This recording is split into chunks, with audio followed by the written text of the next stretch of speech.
Hello दोस्तों, स्वागत है आपका। आज के सेशन पे हम देखने वाले हैं उच्च शिक्षा विभाग द्वारा प्रयोगशाला भर्ती परीक्षा जो निकली है, जिसमें भृत्य चौकीदार के पदों के लिए परीक्षा आयोजित होने वाली है। उसके लिए विशेष क्लास है। आज के सेशन पे हम देखने वाले हैं छत्तीसगढ़ का सामान्य अध्ययन। इसके महत्वपूर्ण क्वेश्चन होंगे जो आपके आने वाले एग्जाम के लिए काफी इंपॉर्टेंट होंगे। डिटेल के साथ आज देखेंगे क्लास को।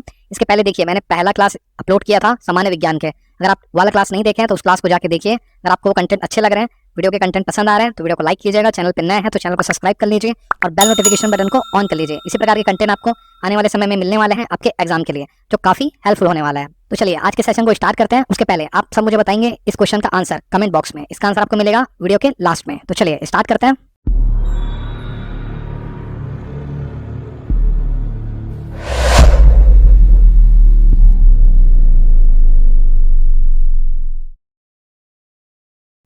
वर्तमान में छत्तीसगढ़ का कुल क्षेत्रफल है। ऑप्शन आपके पास। इसका सही आंसर हो जाएगा ऑप्शन नंबर ए, 1,35,192 वर्ग किलोमीटर। याद रखिएगा ये वर्ग किलोमीटर में है जो भी दिया है डेटा। ठीक है, चलिए और भी देख लेते हैं। देखिए, जो छत्तीसगढ़ राज्य है ये 9वें क्रम का राज्य बना था। ठीक है, जनसंख्या के हिसाब से ये 9वें क्रम का राज्य है, जम्मू कश्मीर पुनर्गठन होने के बाद जनसंख्या के हिसाब से। ठीक है, देखिए जो छत्तीसगढ़ का जो जनसंख्या प्रतिशत है भारत की तुलना में, ये है 4.14%। ठीक है, भारत का 100% है तो छत्तीसगढ़ का उसमें भाग है 4.14%। चलिए आगे चलते हैं। प्रश्न नंबर 2 है, भिलाई को और किस नाम से जाना जाता है। ऑप्शन आपके पास। देखिए, आप भी मेरे साथ क्वेश्चन को अटेम्प्ट करते चलिए। ये सारे इंपॉर्टेंट क्वेश्चन हैं जो आपके रिसेंट एग्जाम में आए हुए हैं। इसी प्रकार के क्वेश्चन आपके एग्जाम में पूछता है व्यापम। तो मेरे साथ क्वेश्चन को अटेम्प्ट करते जाइए और कमेंट बॉक्स में बताइएगा आपके कितने क्वेश्चन सही हो रहे हैं। तो इसका सही आंसर हो जाएगा ऑप्शन नंबर डी। भिलाई को क्या बोलते हैं? छत्तीसगढ़ की ज्ञान की राजधानी। ऑप्शन नंबर डी इसका सही आंसर हो जाएगा। देखिए, उसी प्रकार से देख लेते हैं जो छत्तीसगढ़ का शिमला है, ये इसको बोलते हैं मैन पार्ट को। आप सुने होंगे मैन पार्ट को क्या बोलते हैं? छत्तीसगढ़ का शिमला। चलिए आगे चलते हैं।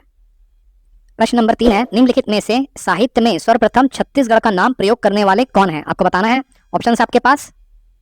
इसका सही आंसर हो जाएगा ऑप्शन नंबर बी, कवि दलपत राव। देखिए, जो कवि दलपत राव है ये खैरागढ़ रियासत के दरबारी कवि या चारण कवि के नाम से जाने जाते थे दलपत राव को। इन्होंने अपने साहित्य की रचना की थी जिसमें सर्वप्रथम छत्तीसगढ़ शब्द का प्रयोग किया था अपनी रचना में। याद रखिएगा, इंपॉर्टेंट क्वेश्चन है। उसी प्रकार से और ऑप्शन देख लेते हैं। पंडित सुंदरलाल शर्मा, इनको क्या बोलते हैं? छत्तीसगढ़ का गांधी। ठीक है, पंडित सुंदरलाल शर्मा जी को। उसी प्रकार से देखिए, जो वीर नारायण सिंह है इनको बोलते हैं छत्तीसगढ़ का प्रथम शहीद। याद रखिएगा, ये भी इंपॉर्टेंट क्वेश्चन है, बहुत बार एग्जाम में पूछा गया है। चलिए आगे चलते हैं। क्वेश्चन नंबर 4 देखते हैं। छत्तीसगढ़ का राजकीय पशु निम्नलिखित में से कौन है? आपको बताना है इनमें से। ऑप्शन दिया हुआ आपके पास। इसका सही आंसर हो जाएगा ऑप्शन नंबर बी, जंगली भैंसा। जंगली भैंसा क्या है? छत्तीसगढ़ का राजकीय पशु है। ठीक है, याद रखिएगा, ये भी इंपॉर्टेंट है, ये भी आपके एग्जाम में पूछा गया है। चलिए आगे चलते हैं। प्रश्न नंबर 5 है, छत्तीसगढ़ मुक्ति मोर्चा किसने शुरू किया था? आपको बताना है जो छत्तीसगढ़ मुक्ति मोर्चा है किनके द्वारा शुरू किया गया था।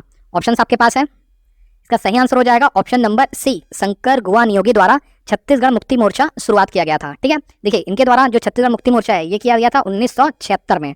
ठीक है, उसी के साथ साथ एक और इन्होंने स्थापना की थी, छत्तीसगढ़ संग्राम मंच। किसने किया था? ये भी शंकर गुआ नियोगी द्वारा किया गया था। चलिए उसी प्रकार से और देख लेते हैं ऑप्शन। डॉक्टर खूबचंद बघेल जी के द्वारा छत्तीसगढ़ महासभा का शुरुआत किया गया था। साथ ही साथ जो भातृ संघ है ये भी डॉक्टर खूबचंद बघेल द्वारा स्थापित किया गया था। चलिए एक और देख लेते हैं। पवन दीवान, इनके द्वारा पृथक छत्तीसगढ़ पार्टी की स्थापना की गई थी 1983 में। याद रखिएगा, पृथक छत्तीसगढ़ पार्टी, ये आ जाएगा पवन दीवान के द्वारा। चलिए आगे चलते हैं। प्रश्न नंबर 6 है, छत्तीसगढ़ के जिलों और संभाग के संबंध में निम्नलिखित विकल्पों में से गलत को बताइए। आपको बताना है इनमें से कौन गलत है। ऑप्शन दिए हुआ आपके पास। देखिए, इसमें गलत हो जाएगा ऑप्शन नंबर ए, जसपुर का बिलासपुर संभाग, ये गलत है। बाकी देखिए, आपका सुकमा आता है बस्तर संभाग में, धमतरी आता है आपके रायपुर संभाग में, और बालोद आता है आपका दुर्ग संभाग में। ठीक है, जो जसपुर आएगा ये आपका आएगा सरगुजा संभाग में। देखिए, जो छत्तीसगढ़ को 5 संभागों में बांटा गया है, याद रखिएगा 5 संभाग कौन कौन से हैं? दुर्ग संभाग हो जाएगा, रायपुर संभाग हो जाएगा, बस्तर संभाग हो जाएगा और सरगुजा संभाग। ये 5 संभागों में छत्तीसगढ़ को बांटा गया है। चलिए आगे चलते हैं। क्वेश्चन नंबर 7 है, निम्न में कौन सा जिला छत्तीसगढ़ का सीमावर्ती जिला नहीं है? आपको बताना है जो सीमावर्ती जिला नहीं है। ठीक है, ऑप्शन से आपके पास। इसका सही आंसर हो जाएगा option number C, Surguja. Surguja आपका सीमावर्ती जिला नहीं है। ठीक है, ये देखिए ये भू आविष्टित जिला आ जाएगा आपका सरगुजा। याद रखिएगा, ये भू आविष्टित जिला है सरगुजा। देखिए यहाँ पे मैप बना देता हूँ मैं। देखिए, ये छत्तीसगढ़ का मैप हो गया, ऊपर वाला संभाग आपका। देखिए यहाँ पे होगा एमसीबी हो गया, यहाँ पे कोरिया आ गया, ये सूरजपुर आ गया। देखिए ये बलरामपुर हो जाएगा आपका, यहाँ पे आ जाएगा आपका जसपुर, और यहाँ पे आ जाएगा सरगुजा। ये आपका है सूरजपुर, ये आपका कोरबा, ये आपका है एमसीबी। तो देखिए ये जो सरगुजा है आपका, ये आ जाएगा आपका भू आविष्टित जिला के रूप में। बाकी जितने भी जिले दिए हैं आपके, कोरिया, जसपुर और गौरेला, पेंड्रा, मारवाही, ये सब क्या है? सीमावर्ती जिले हैं जो अन्य राज्यों से अपनी सीमा लगाते हैं। ठीक है, चलिए आगे चलते हैं। प्रश्न नंबर 8 है, निम्नलिखित में से किस जिले में भैरमगढ़ वन्य जीव अभ्यारण्य का निर्माण किया गया है? आपको बताना है जो भैरमगढ़ जो अभ्यारण्य है वो किस जिले में आता है। ऑप्शन आपके पास। इसका आंसर हो जाएगा option number D, Bijapur. Bijapur आपका मिलेगा कहाँ? बैरमगढ़ अभ्यारण्य, यही बीजापुर में, ठीक है। साथ ही साथ देखिए बीजापुर में एक और अभ्यारण्य है पामेड़, जिसको बोलते हैं पामेड़, ठीक है। ये भी आपका बनेगा आपको कहाँ? बीजापुर जिले में। ये एकमात्र जिला है जहाँ पे 2 अभ्यारण्य है, ये भी इंपॉर्टेंट है, याद रखिएगा। 2 अभ्यारण्य एक ही जिले में, वो कहाँ पे है? बीजापुर जिले में आपके, ठीक है। चलिए आगे चलते हैं। प्रश्न नंबर 9 है, छत्तीसगढ़ को हर्बल स्टेट के रूप में किस वर्ष घोषित किया गया था? ऑप्शन है आपके पास। देखिए इसका आंसर हो जाएगा ऑप्शन नंबर ए, जुलाई 2001 में छत्तीसगढ़ राज्य को हर्बल स्टेट के रूप में घोषित किया गया था। याद रखिएगा, ये भी इंपॉर्टेंट क्वेश्चन है, ये भी एग्जाम में आपके आया हुआ है। चलिए आगे चलते हैं। क्वेश्चन नंबर 10 आपके लिए, छत्तीसगढ़ में किस वन का क्षेत्रफल अधिक प्रतिशत में है? ठीक है, आपको बताना है किसका प्रतिशत सबसे अधिक है। ऑप्शन है आपके पास। देखिए इसका आंसर हो जाएगा ऑप्शन नंबर ए, आरक्षित। आरक्षित वन का जो क्षेत्रफल है वो छत्तीसगढ़ में सर्वाधिक है। चलिए देख लेते हैं कितने कितने प्रतिशत है। देखिए जो आरक्षित वन है ये आपके हो जाएंगे 43.13%, ठीक है। संरक्षित वन आपके हो जाएंगे 40.22%। उसी प्रकार से जो अवर्गीकृत वन है ये आ जाएंगे आपके 16.55%, ठीक है। उसी मैक्सिमम और मिनिमम ऐसा भी पूछते हैं कि कहाँ कहाँ पे मैक्सिमम है और कहाँ कहाँ पे मिनिमम है, ठीक है। तो देखिए जो आरक्षित वन है आपके सबसे ज्यादा मिलेंगे आपको दंतेवाड़ा में और सबसे कम मिलेंगे आपको कोरबा में, ठीक है। उसी प्रकार से जो संरक्षित वन है ये आपको मिलेंगे सबसे ज्यादा सरगुजा में और सबसे कम मिलेंगे आपको कहाँ? जसपुर में, ठीक है। उसी प्रकार से जो अवर्गीकृत वन है ये आपको मिलेंगे कहाँ? सबसे ज्यादा दंतेवाड़ा में और सबसे कम मिलेंगे आपको कहाँ? धमतरी में, ठीक है। ये भी क्वेश्चन आता है व्यापम के एग्जाम में। तो अगर आपको वीडियो अच्छे लग रहे हो तो प्लीज वीडियो को लाइक कीजिएगा, चैनल को सब्सक्राइब कीजिएगा और बेल नोटिफिकेशन बटन को ऑन कर लीजिएगा। ऐसे ही इंपॉर्टेंट वीडियोस आपके प्रिपरेशन के लिए आने वाले हैं। तो चलिए आगे देखते हैं। क्वेश्चन नंबर 11 है, निम्न में से किसको छत्तीसगढ़ की ऊर्जा राजधानी के नाम से जाना जाता है? ये भी क्वेश्चन आया हुआ है व्यापम में। देखिए इसका आंसर हो जाएगा ऑप्शन नंबर सी, कोरबा को क्या बोलते हैं? ऊर्जा की राजधानी छत्तीसगढ़ की, ठीक है, याद रखिएगा। देखिए उसी प्रकार से जो बिलासपुर का है उसको बोलते हैं न्याय की राजधानी, क्योंकि वहां पे क्या है? हाई कोर्ट है अपना, किसका? छत्तीसगढ़ राज्य का हाई कोर्ट कहां पड़ता है? बिलासपुर में। प्रश्न नंबर 12 है, छत्तीसगढ़ में कौन सा क्षेत्र लौह अयस्क में समृद्ध है? आपको बताना है इनमें से कौन सा क्षेत्र जो है लौह अयस्क के लिए प्रसिद्ध है या समृद्ध है। देखिए इसका आंसर हो जाएगा option number B, Bailadila. Bailadila में क्या मिलता है अपने को? लौह अयस्क मिलते हैं। देखिए यहाँ का जो लोहा है एकदम उच्च क्वालिटी का लोहा पाया जाता है, ठीक है। एक और क्वेश्चन भी पूछते हैं आपसे, जो छत्तीसगढ़ में किस प्रकार के लौह अयस्क मिलते हैं? तो देखिए हेमेटाइट प्रकार का जो लौह अयस्क है ये मिलता है कहाँ? छत्तीसगढ़ में, हेमेटाइट, याद रखिएगा, हेमेटाइट। चलिए आगे चलते हैं। क्वेश्चन नंबर 13 है, जनगणना 2011 के अनुसार सर्वाधिक साक्षर जिला कौन सा है? आपको बताना है इनमें से कौन सा साक्षर जिला है 2011 के जनगणना के अनुसार। देखिए इसका आंसर हो जाएगा ऑप्शन नंबर डी, दुर्ग। दुर्ग देखिए सर्वाधिक साक्षर जिला है ये 2011 के जनगणना के अनुसार, ठीक है। देखिए 2011 के जनगणना के अनुसार जो छत्तीसगढ़ की साक्षरता है वो आपकी आ जाएगी 70.28%, ठीक है। देखिए जो दुर्ग जिला है यहाँ पे सर्वाधिक है, कितने प्रतिशत है यहाँ पे? 82.56%, याद रखिएगा। उसी के साथ सबसे कम, सबसे न्यूनतम का है 34.81%, ये आपको मिलेगा कहाँ? सुकमा जिले में, सबसे कम है छत्तीसगढ़ में, ठीक है, साक्षरता, याद रखिएगा। चलिए आगे चलते हैं। क्वेश्चन नंबर 14 है, लेटेराइट मिट्टी को स्थानीय भाषा में क्या कहते हैं? आपको बताना है, ऑप्शन आपके पास। इसका सही आंसर हो जाएगा ऑप्शन नंबर ए, लेटेराइट मिट्टी को क्या बोलते हैं यहाँ पे? भाटा मिट्टी। इसी को क्या बोलते हैं? मुर्मी। मुर्मी बोलते हैं, आप देखेंगे लाल कलर की मिट्टी होती है, गिट्टीदार, है ना, उसको भाटा बोलते हैं, ठीक है। उसी प्रकार से देख लेते हैं कनारी। कनारी मिट्टी को क्या बोलते हैं? काली मिट्टी, या इसी को बोलते हैं कपासी मिट्टी। देखिए जो काली मिट्टी होती है या कपासी मिट्टी, यहाँ पे जो कपास की खेती है इसके लिए बहुत ही अच्छी होती है, क्योंकि इसकी जो जल धारण क्षमता है ये सर्वाधिक होती है। किसकी? काली मिट्टी को। बहुत देर तक पानी को ये अपने अंदर अवशोषित करके रखा रहता है, ठीक है। चलिए उसी प्रकार से देख लेते हैं जो मटासी मिट्टी है। मटासी मिट्टी को क्या बोलते हैं? लाल पीली मिट्टी, ठीक है, याद रखिएगा। मटासी मिट्टी को कहते हैं लाल पीली मिट्टी, याद रखिएगा, है ना। चलिए आगे चलते हैं। प्रश्न नंबर 15 है, छत्तीसगढ़ में किन हवाओं से अधिकांश वर्षा होती है?